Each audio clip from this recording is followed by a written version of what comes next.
If your Samsung Galaxy TV is showing a black screen, don't panic. This frustrating issue can often be resolved with a few straightforward steps. First, let's try a power cycle. Unplug your TV directly from the wall power outlet. Don't just turn it off with the remote. Now, press and hold the power button on the TV itself for about 30 seconds. This drains any residual power. After 30 seconds, release the power button, then reconnect the TV to the power outlet. Power on your TV using the remote or the power button on the TV many times.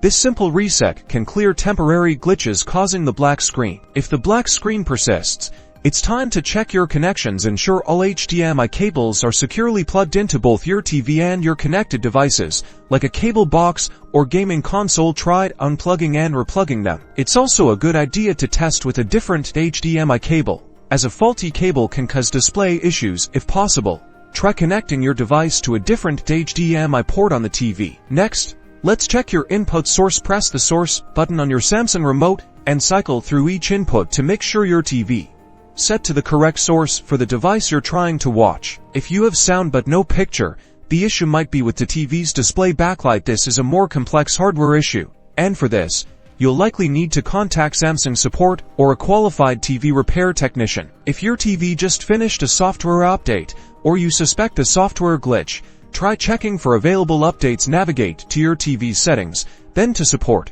and then software update. If an update is available, install it. If none of these steps resolve the black screen issue, it's time to consider factory reset. This will revert your TV to its original settings, so back up any personalized settings if possible. You can usually find the factory reset option within the general settings menu. Remember, if the black screen remains after these troubleshooting steps, it might indicate a more significant internal hardware problem. In such cases, contacting Samsung customer support for further assistance or professional repair will be your best course of action.